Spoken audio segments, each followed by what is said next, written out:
मजनू के साथ पार्क में घूम रही होती है। तभी एक भेलपुरी वाले को देखकर मजनू कहता है, ए अंकिता, अरे वो देख भेलपुरी वाला।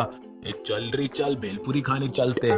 मुझे भेलपुरी नहीं खानी, मेरा मन नहीं है भेलपुरी खाने का। अरे यार, हम सुबह से पार्क में घूम रहे हैं, तुम ना खुद खा रही हो ना मुझे कुछ खाने दे रही हो।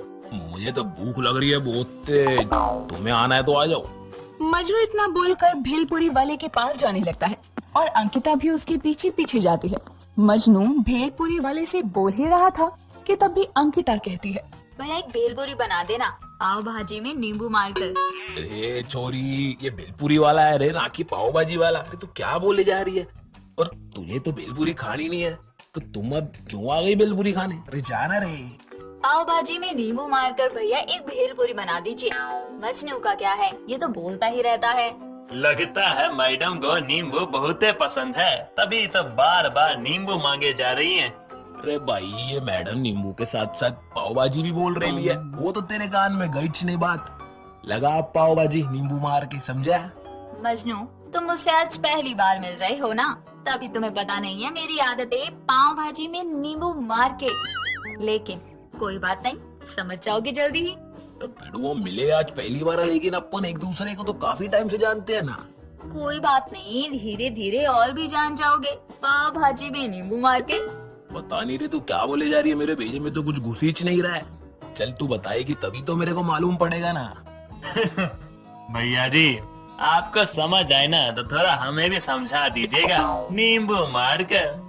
अरे भाई, तुम दोनों क्या पिछले जन्म के बिछड़े हुए भाई बहन हो क्या? अरे जो एक ही जैसी बातें कर रहे हो, एक ही हरकतें कर रहे हो। अरे तू पाव भाजी लगाना रे। पाव भाजी में नींबू मारकर। भैया आप भेलपुरी बनाओ मस्त तीखी वाली। अंकिता वहाँ से भेलपुरी खाकर चली जाती है। अंकिता जैसे ही घर आती है तो अंकिता की दूर की मौसी मालिनी आती है। मालिनी अंकिता को जैसे ही देखती है तो वो खुशी से मालिनी को गले लगाती है और कहती है, हाय मेरी बच्ची, कितनी पतली हो गई है तू। तेरी माँ तुझे खाना नहीं देती है क्या? खैर, ना भी देती हो तो क्या, तेरी मौसी आई है ना मुंबई से, अब देख मैं तुझे भर भर के खाना खिलाऊंगी। पाव भाजी में नींबू मारकर। आखिरकार मौसी, आपको मुझसे मिलने का समय ही मिल गया ना। आपको तो मैं रोज ही फोन करती थी कि आ जाओ मिलने, लेकिन आप तो आती ही नहीं हो। पाव भाजी? बेटा तुझे पाव भाजी खाने का मन है, रुक मैं तेरे लिए अभी पाव भाजी बना कर लाती हूँ। नहीं मौसी, मुझे पाव भाजी तो पसंद है, लेकिन इतनी भी नहीं, पाव भाजी में नींबू मारकर। अच्छा, तो तुझे पाव भाजी में नींबू डालकर खाना पसंद है, तो कोई बात नहीं, मैं हूँ ना तेरी मौसी, मैं तेरे लिए अभी झटपट से पाव भाजी में नींबू डाल कर लाती हूँ। मौसी आप अभी तो आई हैं और अभी मेरे लिए पाव भाजी बनाने जा रही हो, थोड़ी देर आराम तो कर लो। बनाना क्यों है, हम कहीं बाहर से खा लेंगे ना, आपकी भी मेहनत बचेगी पाव भाजी में नींबू मारकर। बेटा मेरी मेहनत वाली पाव भाजी तू खाकर तो देख, एक बार मेरे हाथ की पाव भाजी खा, फिर पता चलेगा कि तेरी मौसी की पाव भाजी मुंबई में इतनी फेमस क्यों है। अच्छा ठीक है मौसी, आप बहुत अच्छी बनाती हो पाव भाजी में नींबू डालकर, लेकिन वेकिन कुछ नहीं, मैं अभी तेरे लिए पाव भाजी में नींबू डालकर लाती हूँ। मालिनी इतना बोलकर अंकिता के लिए पाव भाजी बनाने चली जाती है। कुछ देर बाद मालिनी पाव भाजी बना कर लाती है तो अंकिता बड़े ही चाव से पाव भाजी खाती है। अंकिता का तो मानो पाव भाजी में नींबू मारकर मानो तकिया कलाम साहिब बन गया था। अब हर जगह अंकिता बस यही बोला करती। धीरे धीरे कई दिन निकल जाते हैं। कुछ दिनों बाद अंकिता के पड़ोस में ही एक हरीश नाम के आदमी का देहांत हो गया था। वहाँ आसपास सबकी भीड़ लगी थी।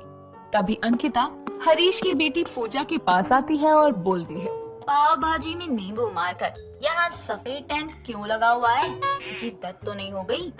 हाँ, मेरे पिताजी का आज सुबह ही देहांत हो गया। पाव भाजी में नींबू मारकर। जो भी हुआ सच में बहुत बुरा हुआ। हरीश अंकल थे तो बहुत ही अच्छे आदमी, लेकिन ऐसे अचानक से उनके जाने की खबर सुनकर बहुत बुरा लग रहा है। अंकिता की बात सुनकर वहाँ एक औरत सरिता कहती है, अंकिता यहाँ खड़े होकर बकवास मत करो, तुम देख नहीं रही हो इन लोगों पर इतनी मुसीबतों का पहाड़ टूट गया, तुम ऐसे समय में खाने की चीज की कैसे बात कर सकती हो? पाव भाजी में नींबू मारकर। मैंने ऐसा भी क्या कह दिया? हरीश अंकल के जाने का दुख तो मुझे भी है ना। तो मैंने थोड़ा अफसोस जता दिया, तो इसमें बकवास कहाँ से होगी? जरा मुझे समझाना तो सही। अंकिता, तुम्हें यहाँ किसी ने नहीं रोका है, तो तुम यहाँ क्यों खड़ी हो? हरीश भाई साहब की लाश के सामने भी तू खाने पीने की बात कर रही है। वो अब नहीं रहे, कम से कम थोड़ा तो सम्मान रख, या फिर भूख लगी तो जा अपने घर जाकर नींबू मारे अपने सर मार। पाव भाजी में नींबू मारकर। अरे आंटी, यहाँ पूजा इतनी परेशान है रो रो कर, उसका बुरा हाल हो गया है और आप बिना बात के ही मुझे सुना रही हो। बेचारे की हालत क्या है देख तो लो, पाव भाजी में नींबू मारकर। अंकिता के इस तकिया कलाम की वजह से सरिता उस पर हाथ उठाने जा ही रही थी कि तभी वहाँ अंकिता की माँ आ जाती है और सरिता को हाथ उठाने से रोक देती है।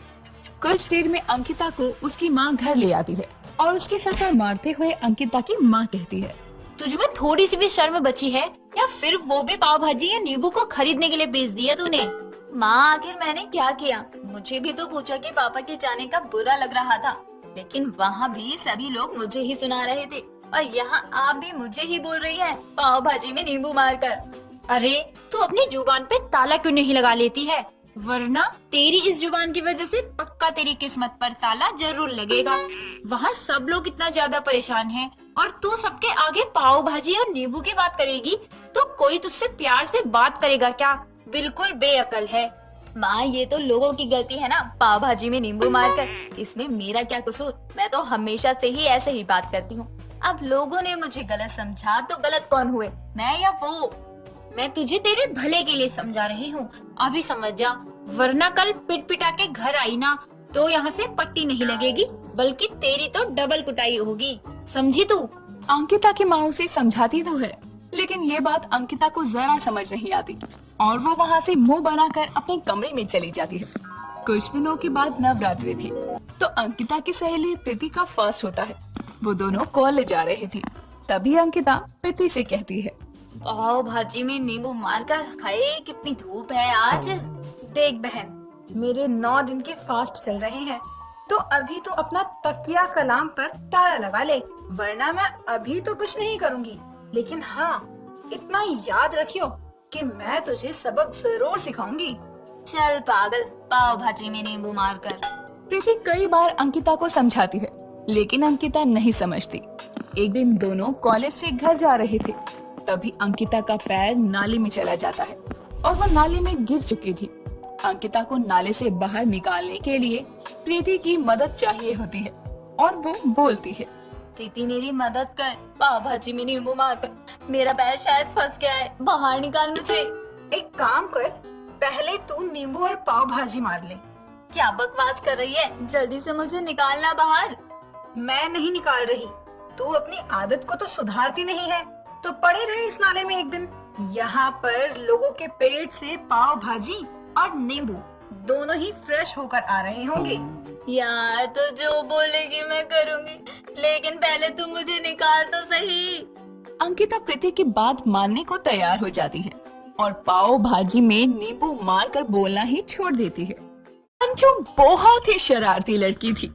वो हमेशा किसी न किसी को परेशान करती रहती। उसकी शरारत करने की आदत से मालिनी बहुत परेशान हो गई थी और एक दिन परेशान होकर मालिनी गुस्से में अंजू को कहती है, क्यों रे, तेरी ये शरारत करने की आदत जाएगी कि नहीं, या तू पड़े पड़े मुझे ही परेशान करती रहेगी? माँ, मैं कहाँ कोई शरारत करती हूँ, और वैसे भी आपको अब तो परेशान भी नहीं करती।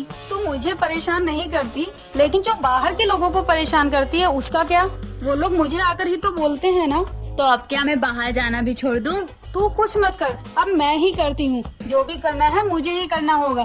तेरे लिए अच्छा सा लड़का देखकर तेरी शादी कर दूंगी, फिर वही करती रहियो अपने सास और पति को परेशान। हाँ, ये भी अच्छा है, इसी बहाने नए लोग तो मिलेंगे, तब नए लोगों के साथ शरारत करूंगी। हाँ, वहाँ जो करना होगा वो करियो, तेरी सास ही तुझे सुधारेगी। मालिनी अंजू की शादी के लिए लड़के देखने लगती है और मालिनी को विनोद नाम का लड़का अंजू के लिए अच्छा लगता है। मालिनी विनोद की माँ चांदनी से दोनों के रिश्ते की बात करके रिश्ते को पक्का कर देती है और कुछ दिनों बाद विनोद और अंजू की शादी हो जाती है। शादी के अगले दिन विनोद जब ऑफिस चला जाता है तो अंजू कहती है, विनोद जी तो ऑफिस चले गए, अब जाकर माँ जी को परेशान करती हूँ। मेरी शादी हो गई और अभी तक मैंने कोई शरारत भी नहीं की। माँ जी के साथ थोड़ी शरारत तो बनती है। अंजू चांदनी को परेशान करने की सोचती है और जाकर चांदनी की कुर्सी पर गोंद लगा देती है और खुद समोसे खाने किचन में चली जाती है। वहीं चांदनी अंजू के समोसे में बहुत सारी मिर्ची डालकर कुर्सी पर बैठ जाती है। जैसे ही अंजू वो समोसा खाती है तो बाहर आकर चांदनी से कहती है, अरे मम्मी जी, ये क्या आपने समोसे में मिर्च डाली है या मिर्च में समोसे? अरे नहीं, मैंने तो बस थोड़ी ही मिर्च डाली थी। मेरे तो कान से ही धुआं निकलने लगा। चांदनी हंसते हुए कुर्सी से खड़ी होती है तो उसकी साड़ी फट जाती है और वो अंजू से कहती है, अरे बहू, ये क्या है? ये गोंद किसने गिरा दिया? वैसे माँ जी, आपको बहू अपनी टक्कर की ही मिली है। क्या मतलब है? मतलब ये है, आपने मेरे समोसे में मिर्च डालकर मुझे परेशान किया और मैंने आपकी कुर्सी पर गोंद गिराकर आपको तंग किया। क्यों, हुई ना मैं आपकी टक्कर की? मुझे तो लगा तू बहुत सीधी होगी, लेकिन तू तो मेरी तरह ही निकल गई। तो मैं अब किसके साथ मजे लूंगी? जब हम दोनों एक ही जैसी हैं, तो बकरा क्यों ना विनोद जी को बनाए? हाँ बिल्कुल, बहुत ही मजा आएगा। चांदनी और अंजू दोनों के आपस में बहुत बनने लगती है। दोनों सहेलियों की तरह रहने लगी थी। एक दिन दोनों सास बहू बातें कर रहे होते हैं। बहू, बहुत आलस आ रहा है, चल कुछ ना खुराफाती करते हैं। मेरे पास तो एक आइडिया भी है। आइडिया है तो बताना जल्दी से। हम दोनों मिलकर विनोद जी की शर्ट को प्रेस करते हुए पीछे से जला देंगे, बड़ा मजा आएगा। आइडिया तो बहुत अच्छा है, लेकिन विनोद को पता चल गया तो? विनोद जी को बताने कौन जा रहा है? अगर विनोद जी आपसे पूछे तो बोल देना मैंने नहीं किया, और मुझसे पूछेंगे तो मैं भी यही बोल दूंगी। अब ठीक है ना? ये अब भी डर लग रहा है। अब आइडिया मिल ही गया है तो चलो शुरू करते हैं। चांदनी और अंजू मिलकर विनोद की शर्ट को जला देते हैं और विनोद को पता तक नहीं चलने देते। विनोद वो शर्ट पहनकर ऑफिस चला जाता है और जब ऑफिस में सब उसे देखकर हंसते हैं तो उसे पता चलता है और वो गुस्से में घर वापस आता है। जिसके बाद वो चांदनी और अंजू को जोर से आवाज लगाकर बुलाकर कहता है, ये किसकी हरकत है? अरे क्यों इतना चिल्ला रहे? ऐसा क्या हो गया? ऐसा क्या हो गया? यहाँ मेरी शर्ट जला दी और वहाँ ऑफिस में सब मुझ पे हंस रहे थे और आप बोल रही हो ऐसा क्या हो गया? आप तो जली हुई शर्ट पहन कर ही क्यों गए? और जब शर्ट प्रेस नहीं करने आती तो क्यों की? मैंने कब शर्ट प्रेस कर ली? मुझे तो आती ही नहीं है, मैं कैसे करूँगा ये सब? तूने नहीं की तो किसने की? क्योंकि मैं तो अब बहू के आने के बाद एक काम ना करूं। मुझे तो बोलना भी मत, क्योंकि मुझे और भी काम होते हैं। बस शर्ट प्रेस करना ही नहीं बचा मेरे पास अब। ये देख, जब हम दोनों में से किसी ने प्रेस की ही नहीं तो तूने खुद ही की होगी और शर्ट जला दी तो नाम यहाँ लगा रहा है। माँ, मैं क्यों जली हुई शर्ट पहन के ऑफिस जाऊँगा? वो सब हमें नहीं पता, लेकिन ये आपकी शर्ट हम दोनों में से किसी ने नहीं जलाई। ठीक है, फिर मैं ही पहले की कोई जली हुई शर्ट पहन के ऑफिस चला गया हूँ। देखा, तूने सच खुद मान लिया। पहले ही शर्ट पहन कर गया है और यहाँ आकर इल्जाम तो ऐसे लगा रहा है जैसे हमें तो कुछ पता ही नहीं चलता। हाँ माँ जी, चलो, अब इनका तो अलग ही ड्रामा लगा है। अंजू और चांदनी वहाँ से चले जाते हैं और विनोद के साथ कभी शर्ट जली हुई तो कभी खाने में मिर्ची डालने वाली शरारतें करते। ऐसा रोज रोज कुछ कुछ होने लगा था और विनोद बहुत परेशान हो जाता है और एक दिन कहता है, आखिर ये सब हो कैसे रहा है? मैं तो कुछ कर ही नहीं रहा हूँ, तो फिर ये सब कर कौन रहा है? मुझे पता लगाना चाहिए, तभी जाकर माँ और अंजू मेरी बात मानेंगे। अगले दिन अंजू और चांदनी फिर प्लान बनाते हैं और इस बार दोनों विनोद के खाने में नमक ज्यादा कर देते हैं। विनोद दोनों को नमक डालते हुए देख लेता है और जब तीनों टेबल पर खाना खाने बैठते हैं तो चांदनी कहती है, वाह बहू, आज खाना कितना अच्छा बनाया है। क्या अच्छा है इसमें? नमक कितना ज्यादा है और इसे अच्छा कह रही हो? आपको ही हमेशा दिक्कत होती है, मुझे और माँ जी को तो बिल्कुल भी नहीं होती। जब खाने में नमक ज्यादा है तो यही बोलूंगा ना। इतने में अंजू की सहेली शीना आती है और शीना को देखकर विनोद कहता है, अरे शीना, तुम यहाँ कैसे आई? बड़े दिनों बाद आई हो। मैं तो ऐसे ही मिलने आई थी अंजू से। आओ बैठो, ये लो, तुम खाना खाओ और बताओ कैसा बना है? अंजू ने बनाया है। शीना को खाना खाते देखकर अंजू चांदनी से कहती है, माँ जी, आज तो ये शीना की बच्ची की वजह से पोल खुल जाएगी। हाँ, आज तो बुरे फंसे। शीना जैसे ही खाना खाती है तो बोलने लगती है, छी, ये कैसा खाना है? नमक ही नमक भरा पड़ा है। क्या तुम्हें भी नमक लग रहा है? नमक ही है तो नमक लगेगा ना। आप बोलिए, आप दोनों ये किसने किया है? क्योंकि आप लोग तो मुझे झूठा बना देती हो। आप क्या बाहर से आई हुई सीना भी झूठ बोलेगी? हो गया थोड़ा बहुत नमक। वैसे मुझे तो ठीक लग रहा था। हाँ, मुझे भी ठीक ही लग रहा था। लो ये वाला खाओ ना, और बताओ कैसा है? नहीं नहीं, ये तो तू अपनी बीवी को ही खिला, मैं ही क्यों खाऊं? आप भी खाओ ना। क्या हुआ, आप दोनों खा क्यों नहीं रही हो? मेरा तो पेट भर गया, इसलिए नहीं खा रही हूँ। अब तो झूठ बोलना बंद कीजिए। मैंने आप दोनों को अपने खाने में नमक मिलाते हुए देख लिया था। अब आप ये बताओ कि आप दोनों मेरे साथ ऐसा क्यों करते थे? बेटा हम दोनों तो बस मस्ती करते थे और कुछ नहीं। हाँ, हम दोनों बस थोड़ी बहुत मस्ती कर रहे थे। आप दोनों की मस्ती के चक्कर में विनोद कितना परेशान हुआ है, आपको कुछ पता भी है? तुम्हें ये सब कैसे पता? मुझे आज ही विनोद ने कॉल पर सब बताया था। आप दोनों को शर्म नहीं है मेरे साथ ऐसा करते हुए और रोज रोज एक नया झूठ बोलते हुए? बेटा मुझे माफ कर दो, मैं तुम्हें ठेस नहीं पहुंचाना चाहती थी, बस मस्ती में मस्ती कर गए। माँ जी बिल्कुल सही बोल रही हैं, हमें माफ कर दीजिए। आप दोनों को माफ तो मैं कर दूंगा, लेकिन एक ही शर्त पे करूंगा। कैसी शर्त? यही कि अब से आप दोनों की जो मिली भगत पूरे दिन मटर गश्ती चलती रहती है ना, वो बिल्कुल बंद हो जाना चाहिए। हाँ बिल्कुल, जैसा आप कहेंगे वैसा ही करेंगे हम दोनों। दोनों को अपनी गलती का एहसास होता है और दोनों विनोद से माफी मांगती है और दोनों सास बहू अपनी मटर गश्ती ना करने के लिए भी मान जाती हैं और खुशी खुशी आराम से रहने लगती हैं। दोस्तों, अगर आपको ये कहानी पसंद आई तो इसे लाइक करें, शेयर करें और कमेंट करके बताएं कि कहानी में आपको सबसे अच्छा क्या लगा। हर रोज एक नई कहानी देखने के लिए चैनल को सब्सक्राइब करें और बेल आइकन दबाना ना भूलें। अंकिता अपने बॉयफ्रेंड मजनू के साथ पार्क में घूम रही होती है। तभी एक भेलपुरी वाले को देखकर मजनू कहता है, ए अंकिता, अरे वो देख भेलपुरी वाला, चल रही, चल भेलपुरी खाने चलते हैं। मुझे भेलपुरी नहीं खानी, मेरा मन नहीं है भेलपुरी खाने का। अरे यार, हम सुबह से पार्क में घूम रहे हैं, तुम ना खुद खा रही हो ना मुझे कुछ खाने दे रही हो। मुझे तो भूख लग रही है बहुत तेज, तुम्हें आना है तो आ जाओ। मजनू इतना बोलकर भेलपुरी वाले के पास जाने लगता है और अंकिता भी उसके पीछे पीछे जाती है। मजनू भेलपुरी वाले से बोल ही रहा था कि तभी अंकिता कहती है, भैया एक भेलपुरी बना देना, पाव भाजी में नींबू मारकर। अरे छोरी, ये भेलपुरी वाला है रे, ना कि पाव भाजी वाला। अरे तू क्या बोले जा रही है? और तुझे तो भेलपुरी खानी नहीं है, तो तुम अब क्यों आ गई भेलपुरी खाने? अरे जाना रे। पाव भाजी में नींबू मारकर भैया एक भेलपुरी बना दीजिए। मजनू का क्या है, ये तो बोलता ही रहता है। लगता है मैडम को नींबू बहुत पसंद है, तभी तो बार बार नींबू मांगे जा रही हैं। अरे भाई, ये मैडम नींबू के साथ साथ पाव भाजी भी बोल रही है, वो तो तेरे कान में गई नहीं बात। लगा आप पाव भाजी नींबू मार के, समझा? मजनू तुम मुझसे आज पहली बार मिल रहे हो ना, तभी तुम्हें पता नहीं है मेरी आदत है पाव भाजी में नींबू मार के। लेकिन कोई बात नहीं, समझ जाओगे जल्दी ही। भिड़ुआ मिले आज पहली बार, लेकिन अपन एक दूसरे को तो काफी टाइम से जानते हैं ना।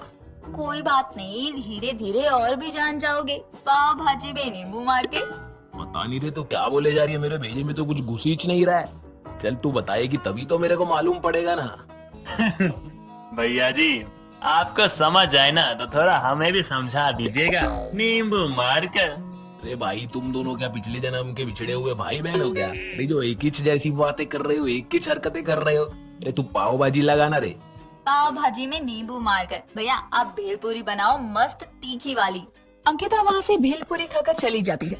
अंकिता जैसे ही घर आती है तो अंकिता की दूर की मौसी मालिनी आती है। मालिनी अंकिता को जैसे ही देखती है तो वो खुशी से मालिनी को गले लगाती है और कहती है, हाय मेरी बच्ची, कितनी पतली हो गई है तू। तेरी माँ तुझे खाना नहीं देती है क्या?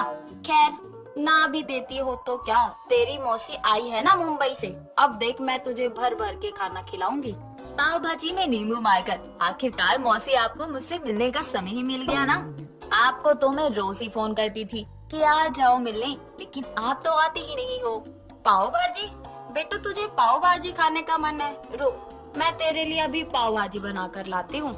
नहीं मौसी, मुझे पाव भाजी तो पसंद है, लेकिन इतनी भी नहीं, पाव भाजी में नींबू मारकर।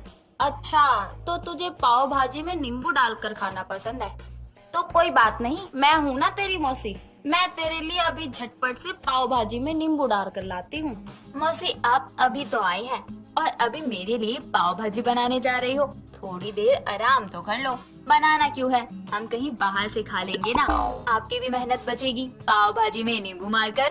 बेटा मेरी मेहनत वाली पाव भाजी तू खाकर तो देख। एक बार मेरे हाथ की पाव भाजी खा, फिर पता चलेगा कि तेरी मौसी की पाव भाजी मुंबई में इतनी फेमस क्यों है। अच्छा ठीक है मौसी, आप बहुत अच्छी बनाती हो पाव भाजी में नींबू डालकर, लेकिन वेकिन कुछ नहीं, मैं अभी तेरे लिए पाव भाजी में नींबू डालकर लाती हूँ। मालिनी इतना बोलकर अंकिता के लिए पाव भाजी बनाने चली जाती है। कुछ देर बाद मालिनी पाव भाजी बनाकर लाती है तो अंकिता बड़े ही चाव से पाव भाजी खाती है। अंकिता का तो मानो पाव भाजी में नींबू मारकर मानो तकिया कलाम साहिब बन गया था। अब हर जगह अंकिता बस यही बोला करती। धीरे धीरे कई दिन निकल जाते हैं। कुछ दिनों बाद अंकिता के पड़ोस में ही एक हरीश नाम के आदमी का देहांत हो गया था। वहाँ आसपास सबकी भीड़ लगी थी। तभी अंकिता हरीश की बेटी पूजा के पास आती है और बोलती है, पाव भाजी में नींबू मारकर यहाँ सफेद टेंट क्यों लगा हुआ है? किसी डेथ तो नहीं हो गई? हाँ, मेरे पिताजी का आज सुबह ही देहांत हो गया। पाव भाजी में नींबू मारकर जो भी हुआ सच में बहुत बुरा हुआ। हरीश अंकल थे तो बहुत ही अच्छे आदमी, लेकिन ऐसे अचानक से उनके जाने की खबर सुनकर बहुत बुरा लग रहा है। अंकिता की बात सुनकर वहाँ एक औरत सरिता कहती है, अंकिता यहाँ खड़े होकर बकवास मत करो। तुम देख नहीं रही हो इन लोगों पर इतनी मुसीबतों का पहाड़ टूट गया। तुम ऐसे समय में खाने की चीज की कैसे बात कर सकती हो? पाव भाजी में नींबू मारकर मैंने ऐसा भी क्या कह दिया? हरीश अंकल के जाने का दुख तो मुझे भी है ना, तो मैंने थोड़ा अफसोस जता दिया। तो इसमें बकवास कहाँ से हो गई? जरा मुझे समझाना तो सही। अंकिता, तुम्हें यहाँ किसी ने नहीं रोका है तो तुम यहाँ क्यों खड़ी हो? हरीश भाई साहब की लाश के सामने भी तू खाने पीने की बात कर रही है। वो अब नहीं रहे, कम से कम थोड़ा तो सम्मान रख, या फिर भूख लगी तो जा अपने घर जाकर नींबू मार या अपने सर मार।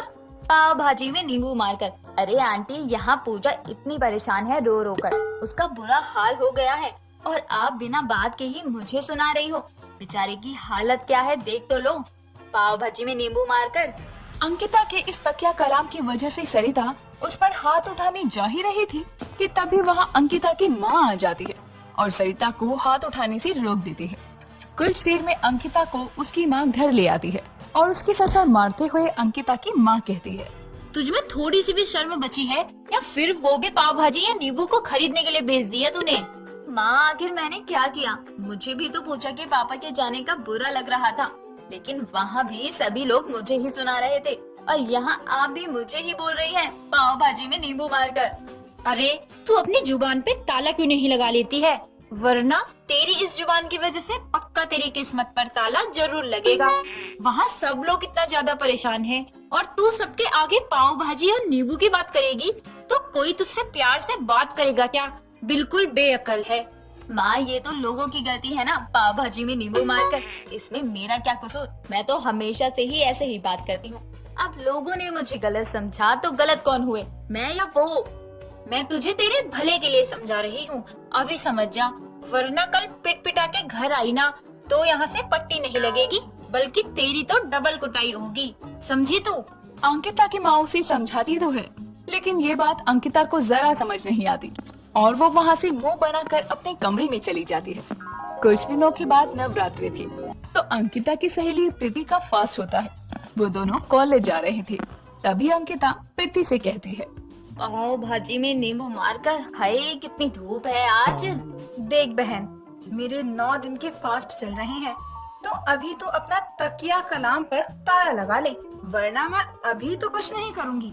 लेकिन हाँ, इतना याद रखियो कि मैं तुझे सबक जरूर सिखाऊंगी। चल पागल, पाव भाजी में नींबू मारकर। प्रीति कई बार अंकिता को समझाती है लेकिन अंकिता नहीं समझती। एक दिन दोनों कॉलेज से घर जा रहे थे तभी अंकिता का पैर नाले में चला जाता है और वो नाले में गिर चुकी थी। अंकिता को नाले से बाहर निकालने के लिए प्रीति की मदद चाहिए होती है और वो बोलती है, प्रीति मेरी मदद कर, पाव भाजी में नींबू मारकर मेरा पैर शायद फंस गया है, बाहर निकाल मुझे। एक काम कर, पहले तू नींबू और पाव भाजी मार ले। क्या बकवास कर रही है? जल्दी से मुझे निकालना बाहर। मैं नहीं निकाल रही, तू अपनी आदत को तो सुधारती नहीं है तो पड़े रहे इस नाले में एक दिन। यहाँ पर लोगों के पेट से पाव भाजी और नींबू दोनों ही फ्रेश होकर आ रहे होंगे। यार तू जो बोलेगी मैं करूंगी, लेकिन पहले तू मुझे निकाल तो सही।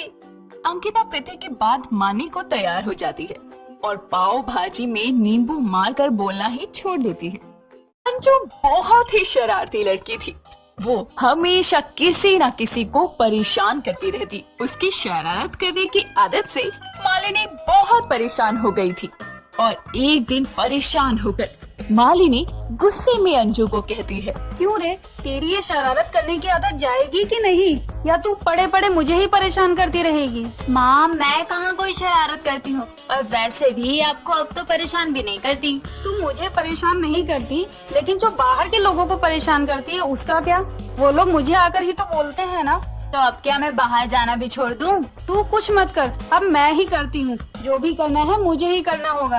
तेरे लिए अच्छा सा लड़का देखकर तेरी शादी कर दूंगी, फिर वही करते रहियो अपनी सास और पति को परेशान। हाँ ये भी अच्छा है, इसी बहाने नए लोग तो मिलेंगे, तब नए लोगों के साथ शरारत करूंगी। हाँ वहाँ जो करना होगा वो करियो, तेरी सास ही तुझे सुधारेगी। मालिनी अंजू की शादी के लिए लड़के देखने लगती है और मालिनी को विनोद नाम का लड़का अंजू के लिए अच्छा लगता है। मालिनी विनोद की माँ चांदनी से दोनों के रिश्ते की बात करके रिश्ते को पक्का कर देती है और कुछ दिनों बाद विनोद और अंजू की शादी हो जाती है। शादी के अगले दिन विनोद जब ऑफिस चला जाता है तो अंजू कहती है, विनोद जी तो ऑफिस चले गए, अब जाकर माँ जी को परेशान करती हूँ। मेरी शादी हो गई और अभी तक मैंने कोई शरारत भी नहीं की। माँ जी के साथ थोड़ी शरारत तो बनती है। अंजू चांदनी को परेशान करने की सोचती है और जाकर चांदनी की कुर्सी पर गोंद लगा देती है और खुद समोसे खाने किचन में चली जाती है। वहीं चांदनी अंजू के समोसे में बहुत सारी मिर्ची डालकर कुर्सी पर बैठ जाती है। जैसे ही अंजू वो समोसा खाती है तो बाहर आकर चांदनी से कहती है, अरे मम्मी जी ये क्या, आपने समोसे में मिर्च डाली है या मिर्च में समोसे? अरे नहीं, मैंने तो बस थोड़ी ही मिर्च डाली थी, मेरे तो कान से ही धुआं निकलने लगा। चांदनी हंसते हुए कुर्सी से खड़ी होती है तो उसकी साड़ी फट जाती है और वो अंजू से कहती है, अरे बहू ये क्या है, ये गोंद किसने गिरा दिया? वैसे माँ जी आपको बहू अपनी टक्कर की ही मिली है। क्या मतलब है? मतलब ये है आपने मेरे समोसे में मिर्च डालकर मुझे परेशान किया और मैंने आपकी कुर्सी पर गोंद गिराकर आपको तंग किया। क्यों, हुई ना मैं आपकी टक्कर की? मुझे तो लगा तू बहुत सीधी होगी, लेकिन तू तो मेरी तरह ही निकल गई। तो मैं अब किसके साथ मजे लूंगी? जब हम दोनों एक ही जैसी हैं, तो बकरा क्यों ना विनोद जी को बनाए? हाँ बिल्कुल, बहुत ही मजा आएगा। चांदनी और अंजू दोनों की आपस में बहुत बनने लगती है। दोनों सहेलियों की तरह रहने लगी थी। एक दिन दोनों सास बहू बातें कर रहे होते हैं। बहू बहुत आलस आ रहा है, चल कुछ ना खुराफाती करते हैं। मेरे पास तो एक आइडिया भी है। आइडिया है तो बताना जल्दी से। हम दोनों मिलकर विनोद जी की शर्ट को प्रेस करते हुए पीछे से जला देंगे, बड़ा मजा आएगा। आइडिया तो बहुत अच्छा है, लेकिन विनोद को पता चल गया तो? विनोद जी को बताने कौन जा रहा है? अगर विनोद जी आपसे पूछे तो बोल देना मैंने नहीं किया, और मुझसे पूछेंगे तो मैं भी यही बोल दूंगी। अब ठीक है ना? या अब भी डर लग रहा है? अब आइडिया मिल ही गया है तो चलो शुरू करते हैं। चांदनी और अंजू मिलकर विनोद की शर्ट को जला देती है और विनोद को पता तक नहीं चलने देते। विनोद वो शर्ट पहनकर ऑफिस चला जाता है और जब ऑफिस में सब उसे देखकर हंसते हैं तो उसे पता चलता है और वो गुस्से में घर वापस आता है। जिसके बाद वो चांदनी और अंजू को जोर से आवाज लगाकर बुलाकर कहता है, ये किसकी हरकत है? अरे क्यों इतना चिल्ला रहा है? ऐसा क्या हो गया? ऐसा क्या हो गया? यहाँ मेरी शर्ट जला दी और वहाँ ऑफिस में सब मुझ पे हंस रहे थे और आप बोल रही हो ऐसा क्या हो गया? हाँ तो जली हुई शर्ट पहन कर ही क्यों गए? और जब शर्ट प्रेस नहीं करने आती तो क्यों की? मैंने कब शर्ट प्रेस कर ली? मुझे तो आती ही नहीं है, मैं कैसे करूँगा ये सब? तूने नहीं की तो किसने की? क्योंकि मैं तो अब बहू के आने के बाद एक काम ना करूँ। मुझे तो बोलना भी मत, क्योंकि मुझे और भी काम होते हैं, बस शर्ट प्रेस करना ही नहीं बचा मेरे पास अब। ये देख, जब हम दोनों में से किसी ने प्रेस की ही नहीं तो तूने खुद ही की होगी और शर्ट जला दी। तू नाम यहाँ लगा रहा है। माँ मैं क्यों जलेबी सर पहन के ऑफिस जाऊंगा? वो सब हमें नहीं पता, लेकिन ये आपकी शर्ट हम दोनों में से किसी ने नहीं जलाई। ठीक है फिर मैं ही पहले की कोई जलेबी सर पहन के ऑफिस चला गया हूँ। देखा, तूने सच खुद मान लिया, पहले ही शर्ट पहन कर गया है और यहाँ आकर इल्जाम तो ऐसे लगा रहा है जैसे हमें तो कुछ पता ही नहीं चलता। हाँ माँ जी चलो, अब इनका तो अलग ही ड्रामा लगा है। अंजू और चांदनी वहाँ से चले जाते हैं और विनोद के साथ कभी शर्ट जली हुई तो कभी खाने में मिर्ची डालने वाली शरारतें करते। ऐसा रोज रोज कुछ कुछ होने लगा था और विनोद बहुत परेशान हो जाता है और एक दिन कहता है, आखिर ये सब हो कैसे रहा है? मैं तो कुछ कर ही नहीं रहा हूँ, तो फिर ये सब कर कौन रहा है? मुझे पता लगाना चाहिए, तभी जाकर माँ और अंजू मेरी बात मानेंगे। अगले दिन अंजू और चांदनी फिर प्लान बनाते हैं और इस बार दोनों विनोद के खाने में नमक ज्यादा कर देते हैं। विनोद दोनों को नमक डालते हुए देख लेता है और जब तीनों टेबल पर खाना खाने बैठते हैं तो चांदनी कहती है, वाह बहू, आज खाना कितना अच्छा बनाया है। क्या अच्छा है इसमें? नमक इतना ज्यादा है और इससे अच्छा कह रही हो। आपको ही हमेशा दिक्कत होती है, मुझे और माँ जी को तो बिल्कुल भी नहीं होती। जब खाने में नमक ज्यादा है तो यही बोलूंगा ना। इतने में अंजू की सहेली शीना आती है और शीना को देखकर विनोद कहता है, अरे शीना, तुम यहाँ कैसे आई? बड़े दिनों बाद आई हो। मैं तो ऐसे ही मिलने आई थी अंजू से। आओ बैठो, ये लो तुम खाना खाओ और बताओ कैसा बना है? अंजू ने बनाया है। शीना को खाना खाते देखकर अंजू चांदनी से कहती है, माँ जी, आज तो ये शीना की बच्ची की वजह से पोल खुल जाएगी। हाँ, आज तो बुरे फंसे। शीना जैसे ही खाना खाती है तो बोलने लगती है, छी, ये कैसा खाना है? नमक ही नमक भरा पड़ा है। क्या तुम्हें भी नमक लग रहा है? नमक ही है तो नमक लगेगा ना। आप बोलिए, आप दोनों ये किसने किया है? क्योंकि आप लोग तो मुझे झूठा बना देती हो। अब क्या बाहर से आई हुई सीना भी झूठ बोलेगी? हो गया थोड़ा बहुत नमक, वैसे मुझे तो ठीक लग रहा था। हाँ, मुझे भी ठीक ही लग रहा था। लो ये वाला खाओ ना और बताओ कैसा है। नहीं नहीं, ये तो तू अपनी बीवी को ही खिला, मैं ही क्यों खाऊं? आप भी खाओ ना। क्या हुआ, आप दोनों खा क्यों नहीं रही हो? मेरा तो पेट भर गया, इसलिए नहीं खा रही हूँ। अब तो झूठ बोलना बंद कीजिए। मैंने आप दोनों को अपने खाने में नमक मिलाते हुए देख लिया था। अब आप ये बताओ कि आप दोनों मेरे साथ ऐसा क्यों करते थे? बेटा, हम दोनों तो बस मस्ती करते थे और कुछ नहीं। हाँ, हम दोनों बस थोड़ी बहुत मस्ती कर रहे थे। आप दोनों के मस्ती के चक्कर में विनोद कितना परेशान हुआ है, आपको कुछ पता भी है? तुम्हें ये सब कैसे पता?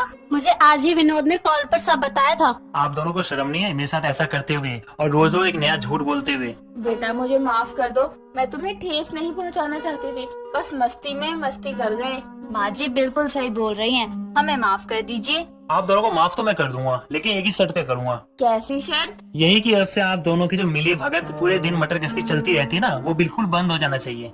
हाँ बिल्कुल, जैसा आप कहेंगे वैसा ही करेंगे हम दोनों। दोनों को अपनी गलती का एहसास होता है और दोनों विनोद से माफी मांगती है और दोनों सास बहू अपनी मटर गश्ती ना करने के लिए भी मान जाती हैं और खुशी खुशी आराम से रहने लगती हैं। दोस्तों, अगर आपको ये कहानी पसंद आई तो इसे लाइक करें, शेयर करें और कमेंट करके बताएं कि कहानी में आपको सबसे अच्छा क्या लगा। हर रोज एक नई कहानी देखने के लिए चैनल को सब्सक्राइब करें और बेल आइकन दबाना ना भूलें। अंकिता अपने बॉयफ्रेंड मजनू के साथ पार्क में घूम रही होती है। तभी एक भेलपुरी वाले को देखकर मजनू कहता है, ए अंकिता, अरे वो देख भेलपुरी वाला, चल रही, चल भेलपुरी खाने चलते हैं। मुझे भेलपुरी नहीं खानी, मेरा मन नहीं है भेलपुरी खाने का। अरे यार, हम सुबह से पार्क में घूम रहे ले, तुम ना खुद खा रही हो ना मुझे कुछ खाने दे रही हो। मुझे तो भूख लग रही है बहुत तेज, तुम्हें आना है तो आ जाओ। मजनू इतना बोलकर भेलपुरी वाले के पास जाने लगता है और अंकिता भी उसके पीछे पीछे जाती है। मजनू भेलपुरी वाले से बोल ही रहा था कि तभी अंकिता कहती है, भैया एक भेलपुरी बना देना, पाव भाजी में नींबू मारकर। ए छोरी, ये भेलपुरी वाला है रे, ना कि पाव भाजी वाला। अरे तू क्या बोले जा रही है? और तुझे तो भेलपुरी खानी नहीं है तो तुम अब क्यों आ गई भेलपुरी खाने? अरे जाना रे। पाव भाजी में नींबू मारकर भैया एक भेलपुरी बना दीजिए। मजनू का क्या है, ये तो बोलता ही रहता है। लगता है मैडम को नींबू बहुत पसंद है, तभी तो बार बार नींबू मांगे जा रही हैं। अरे भाई, ये मैडम नींबू के साथ साथ पाव भाजी भी बोल रही है, वो तो तेरे कान में गई नहीं बात। लगा पाव भाजी नींबू मार के, समझा? मजनू, तुम मुझसे आज पहली बार मिल रहे हो ना, तभी तुम्हें पता नहीं है मेरी आदत है पाव भाजी में नींबू मार के। लेकिन कोई बात नहीं, समझ जाओगे जल्दी ही। अरे बिड़ू, हम मिले आज पहली बार है, लेकिन अपन एक दूसरे को तो काफी टाइम से जानते हैं ना। कोई बात नहीं, धीरे धीरे और भी जान जाओगे पाव भाजी में नींबू मार के। बता नहीं रहे तू क्या बोले जा रही है, मेरे भेजे में तो कुछ घुसीच नहीं रहा है। चल तू बताएगी तभी तो मेरे को मालूम पड़ेगा ना। भैया जी, आपको समझ आए ना तो थोड़ा हमें भी समझा दीजिएगा, नींबू मार कर। अरे भाई, तुम दोनों क्या पिछले जन्म के बिछड़े हुए भाई बहन हो क्या? अरे जो एक ही जैसी बातें कर रहे हो, एक ही हरकतें कर रहे हो। अरे तू पाव भाजी लगाना रे। पाव भाजी में नींबू मारकर। भैया आप भेलपूरी बनाओ मस्त तीखी वाली। अंकिता वहाँ से भेलपूरी खाकर चली जाती है। अंकिता जैसे ही घर आती है तो अंकिता की दूर की मौसी मालिनी आती है। मालिनी अंकिता को जैसे ही देखती है तो वो खुशी से मालिनी को गले लगाती है और कहती है, हाय मेरी बच्ची, कितनी पतली हो गई है तू। तेरी माँ तुझे खाना नहीं देती है क्या? खैर, ना भी देती हो तो क्या, तेरी मौसी आई है ना मुंबई से। अब देख मैं तुझे भर भर के खाना खिलाऊंगी पाव भाजी में नींबू मारकर। आखिरकार मौसी आपको मुझसे मिलने का समय ही मिल गया ना। आपको तो मैं रोज ही फोन करती थी कि आ जाओ मिलने, लेकिन आप तो आती ही नहीं हो। पाव भाजी? बेटा तुझे पाव भाजी खाने का मन है? रुक, मैं तेरे लिए अभी पाव भाजी बना कर लाती हूँ। नहीं मौसी, मुझे पाव भाजी तो पसंद है, लेकिन इतनी भी नहीं, पाव भाजी में नींबू मारकर। अच्छा, तो तुझे पाव भाजी में नींबू डालकर खाना पसंद है? तो कोई बात नहीं, मैं हूँ ना तेरी मौसी, मैं तेरे लिए अभी झटपट से पाव भाजी में नींबू डालकर लाती हूँ। मौसी आप अभी तो आई हैं और अभी मेरे लिए पाव भाजी बनाने जा रही हो, थोड़ी देर आराम तो कर लो। बनाना क्यों है, हम कहीं बाहर से खा लेंगे ना, आपकी भी मेहनत बचेगी पाव भाजी में नींबू मारकर। बेटा मेरी मेहनत वाली पाव भाजी तू खाकर तो देख, एक बार मेरे हाथ की पाव भाजी खा, फिर पता चलेगा कि तेरी मौसी की पाव भाजी मुंबई में इतनी फेमस क्यों है। अच्छा ठीक है मौसी, आप बहुत अच्छी बनाती हो पाव भाजी में नींबू डालकर, लेकिन वेकिन कुछ नहीं, मैं अभी तेरे लिए पाव भाजी में नींबू डालकर लाती हूँ। मालिनी इतना बोलकर अंकिता के लिए पाव भाजी बनाने चली जाती है। कुछ देर बाद मालिनी पाव भाजी बना कर लाती है तो अंकिता बड़े ही चाव से पाव भाजी खाती है। अंकिता का तो मानो पाव भाजी में नींबू मारकर मानो तकिया कलाम साहिब बन गया था। अब हर जगह अंकिता बस यही बोला करती। धीरे धीरे कई दिन निकल जाते हैं। कुछ दिनों बाद अंकिता के पड़ोस में ही एक हरीश नाम के आदमी का देहांत हो गया था। वहाँ आसपास सबकी भीड़ लगी थी। तभी अंकिता हरीश की बेटी पूजा के पास आती है और बोलती है, पाव भाजी में नींबू मारकर यहाँ सफेद टेंट क्यों लगा हुआ है? किसी दर्द तो नहीं हो गई? हाँ, मेरे पिताजी का आज सुबह ही देहांत हो गया। पाव भाजी में नींबू मारकर। जो भी हुआ सच में बहुत बुरा हुआ। हरीश अंकल थे तो बहुत ही अच्छे आदमी, लेकिन ऐसे अचानक से उनके जाने की खबर सुनकर बहुत बुरा लग रहा है। अंकिता की बात सुनकर वहाँ एक औरत सरिता कहती है, अंकिता यहाँ खड़े होकर बकवास मत करो, तुम देख नहीं रही हो इन लोगों पर इतनी मुसीबतों का पहाड़ टूट गया। तुम ऐसे समय में खाने की चीज की कैसे बात कर सकती हो? पाव भाजी में नींबू मारकर। मैंने ऐसा भी क्या कह दिया? हरीश अंकल के जाने का दुख तो मुझे भी है ना, तो मैंने थोड़ा अफसोस जता दिया, तो इसमें बकवास कहाँ से हो गई? जरा मुझे समझाना तो सही। अंकिता, तुम्हें यहाँ किसी ने नहीं रोका है, तो तुम यहाँ क्यों खड़ी हो? हरीश भाई साहब की लाश के सामने भी तू खाने पीने की बात कर रही है। वो अब नहीं रहे, कम से कम थोड़ा तो सम्मान रख, या फिर भूख लगी तो जा अपने घर जाकर नींबू मार या अपने सर मार। पाव भाजी में नींबू मारकर। अरे आंटी, यहाँ पूजा इतनी परेशान है रो रो कर, उसका बुरा हाल हो गया है और आप बिना बात के ही मुझे सुना रही हो। बेचारे की हालत क्या है देख तो लो। पाव भाजी में नींबू मारकर। अंकिता के इस तकिया कलाम की वजह से सरिता उस पर हाथ उठाने जा ही रही थी कि तभी वहाँ अंकिता की माँ आ जाती है और सरिता को हाथ उठाने से रोक देती है। कुछ देर में अंकिता को उसकी माँ घर ले आती है और उसके सर पर मारते हुए अंकिता की माँ कहती है, तुझमें थोड़ी सी भी शर्म बची है या फिर वो भी पाव भाजी या नींबू को खरीदने के लिए बेच दिया तूने? माँ आखिर मैंने क्या किया? मुझे भी तो पूछा के पापा के जाने का बुरा लग रहा था, लेकिन वहाँ भी सभी लोग मुझे ही सुना रहे थे और यहाँ आप भी मुझे ही बोल रही हैं पाव भाजी में नींबू मारकर। अरे तू अपनी जुबान पे ताला क्यों नहीं लगा लेती है?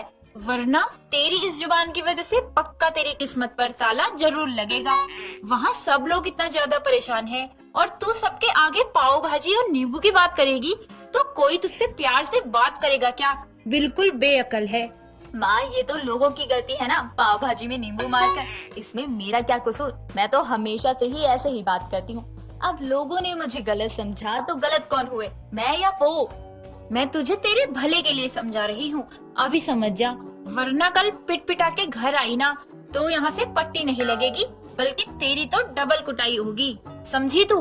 अंकिता की माँ उसे समझाती तो है, लेकिन ये बात अंकिता को जरा समझ नहीं आती और वो वहाँ से मुंह बनाकर अपने कमरे में चली जाती है। कुछ दिनों के बाद नवरात्रि थी तो अंकिता की सहेली प्रीति का फर्स्ट होता है। वो दोनों कॉलेज जा रहे थे।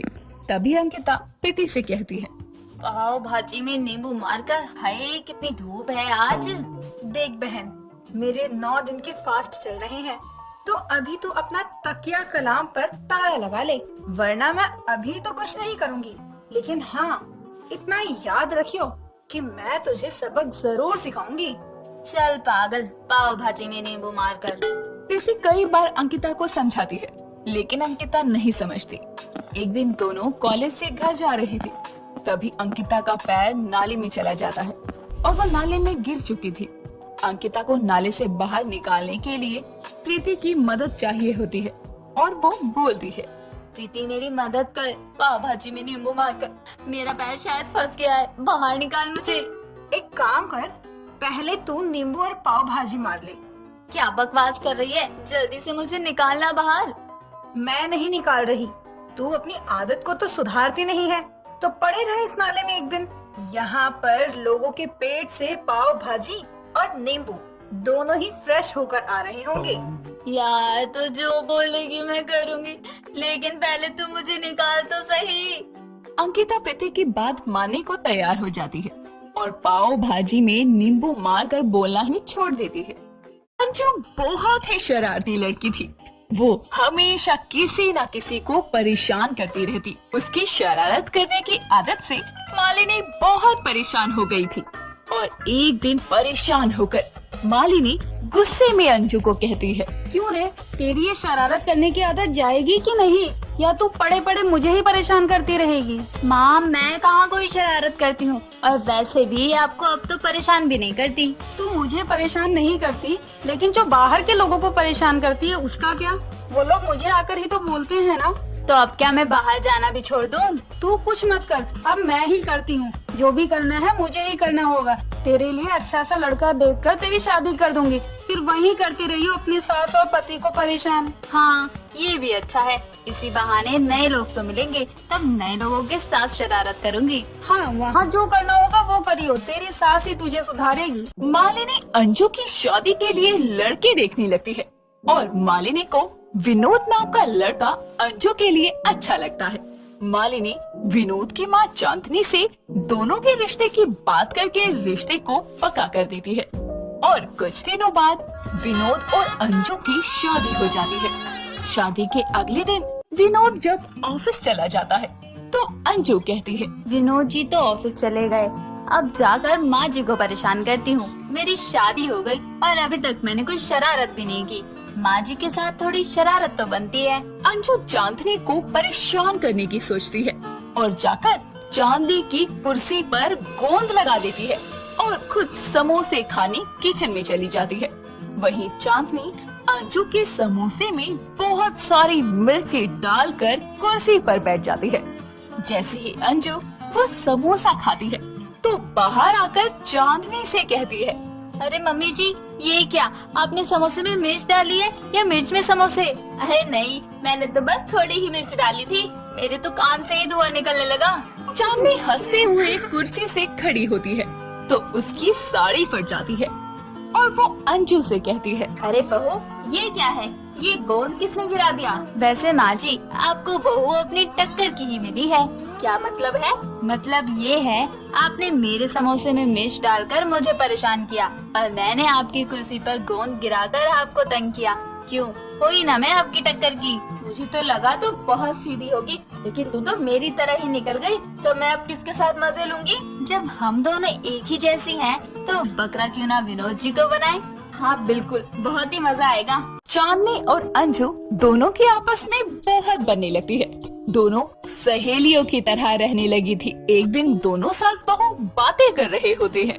बहू बहुत आलस आ रहा है, चल कुछ ना खुराफाती करते हैं। मेरे पास तो एक आइडिया भी है। आइडिया है तो बता रहा जल्दी से। हम दोनों मिलकर विनोद जी की शर्ट को प्रेस करते हुए पीछे से जला देंगे, बड़ा मजा आएगा। आइडिया तो बहुत अच्छा है, लेकिन विनोद को पता चल गया तो? विनोद जी को बताने कौन जा रहा है? अगर विनोद जी आपसे पूछे तो बोल देना मैंने नहीं किया, और मुझसे पूछेंगे तो मैं भी यही बोल दूंगी। अब ठीक है ना, या अब भी डर लग रहा है? अब आइडिया मिल ही गया है तो चलो शुरू करते हैं। चांदनी और अंजू मिलकर विनोद की शर्ट को जला देती है और विनोद को पता तक नहीं चलने देते। विनोद वो शर्ट पहनकर ऑफिस चला जाता है और जब ऑफिस में सब उसे देखकर हंसते हैं तो उसे पता चलता है और वो गुस्से में घर वापस आता है। जिसके बाद वो चांदनी और अंजू को जोर से आवाज लगाकर बुलाकर कहता है, ये किसकी हरकत है? अरे क्यों इतना चिल्ला रहे? ऐसा क्या हो गया? ऐसा क्या हो गया? यहाँ मेरी शर्ट जला दी और वहाँ ऑफिस में सब मुझ पे हंस रहे थे और आप बोल रही हो ऐसा क्या हो गया? हाँ तो जली हुई शर्ट पहन कर ही क्यों गए? और जब शर्ट प्रेस नहीं करने आती तो क्यों की? मैंने कब शर्ट प्रेस कर ली? मुझे तो आती ही नहीं है, मैं कैसे करूँगा ये सब? तूने नहीं की तो किसने की? क्योंकि मैं तो अब बहू के आने के बाद एक काम ना करूँ। मुझे तो बोलना भी मत, क्योंकि मुझे और भी काम होते हैं। बस शर्ट प्रेस करना ही नहीं बचा मेरे पास अब। ये देख, जब हम दोनों में से किसी ने प्रेस की ही नहीं तो तूने खुद ही की होगी, और शर्ट जला दी तो नाम यहाँ लगा रहा है। माँ मैं क्यों जली हुई शर्ट पहन के ऑफिस जाऊँगा? वो सब हमें नहीं पता, लेकिन ये आपकी शर्ट हम दोनों में से किसी ने नहीं जलाई। ठीक है फिर मैं ही पहले की कोई जली हुई शर्ट पहन के ऑफिस चला गया हूँ। देखा, तूने सच खुद मान लिया, पहले ही शर्ट पहन कर गया है और यहाँ आकर इल्जाम तो ऐसे लगा रहा है जैसे हमें तो कुछ पता ही नहीं चलता। हाँ माँ जी चलो, अब इनका तो अलग ही ड्रामा लगा है।